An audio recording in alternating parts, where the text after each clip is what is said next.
always said that all public schools would become charter schools overnight because of the need to compete. And so that was something that did happen. One thing I've been able to find a ton of information on is I know you privatize prisons to an extent. Can you just go in more detail about how exactly the prison system?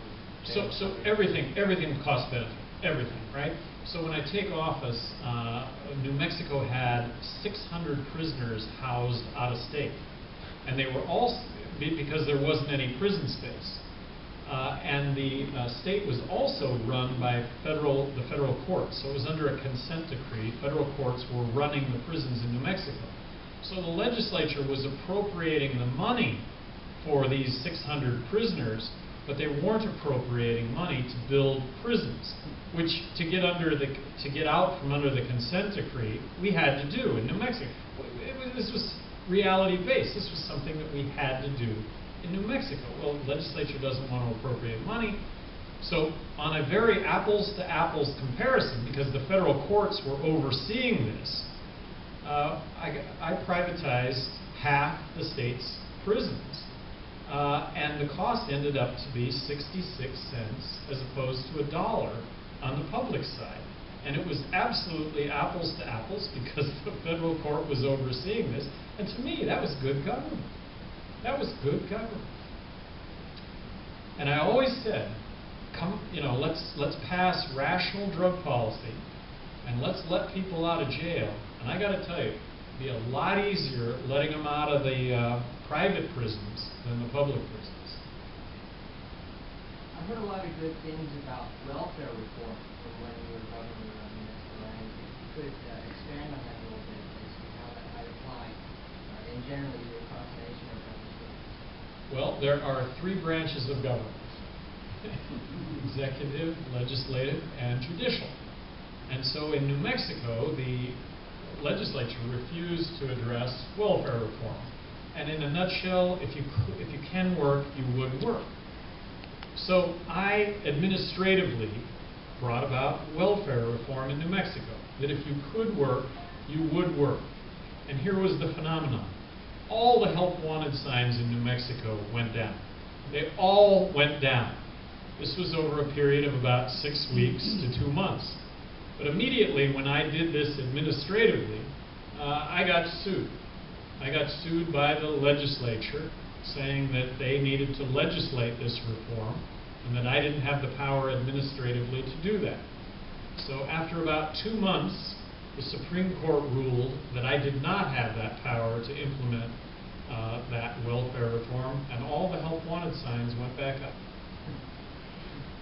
And I am a believer in 3 branches of government. I believe in it.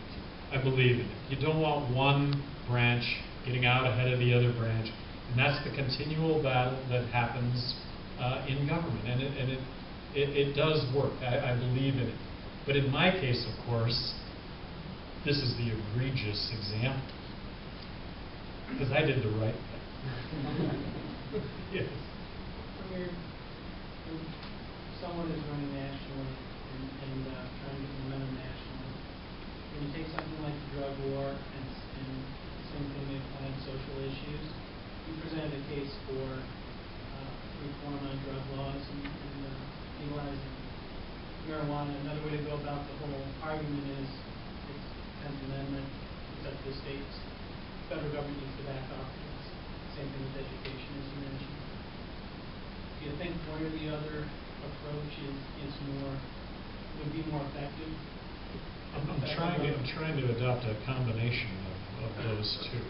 Yeah, meaning drugs is always going to be a states' rights issue and ultimately a community issue. But your presentation wasn't, let's leave that to the states. It was a good argument for why we shouldn't. Yeah, it's a good argument for why the federal government shouldn't be involved in it at all. Yeah. On social issues, would you take the yes, the same, yes. But really believing that just across the board. I just find it an exciting notion to return to what the country was founded on, which is 50 laboratories of innovation. And we are not a democracy, as you're all aware. We are a constitutional bureaucracy, you can vote yourself a raise. I'm afraid that's where we've got.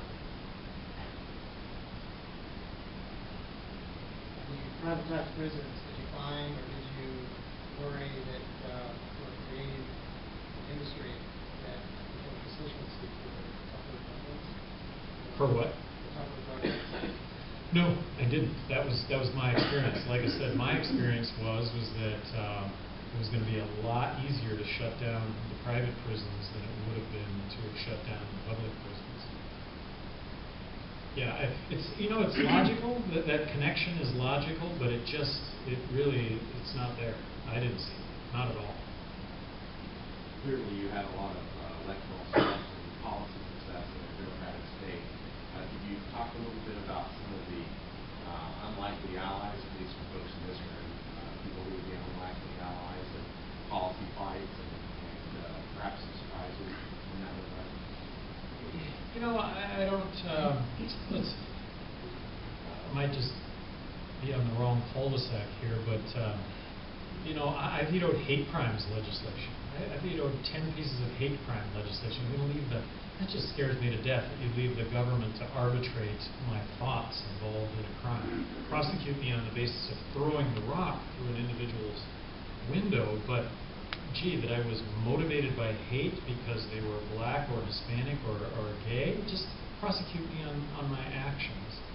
So it just seemed to me that without exception, I would find those alliances whenever I would. I always engaged in the debate. I found it stimulating to engage in the debate. That's why I got elected, was to really cuss and discuss all this stuff. And again, I found it blood boiling. I just found the job to be, like I say, if I wouldn't have been term limited, I might still be in office today, and I wouldn't have. I'd like to think I was bold, and I don't know. I think term limits contribute. I just didn't want to leave office. Coulda, shoulda, woulda.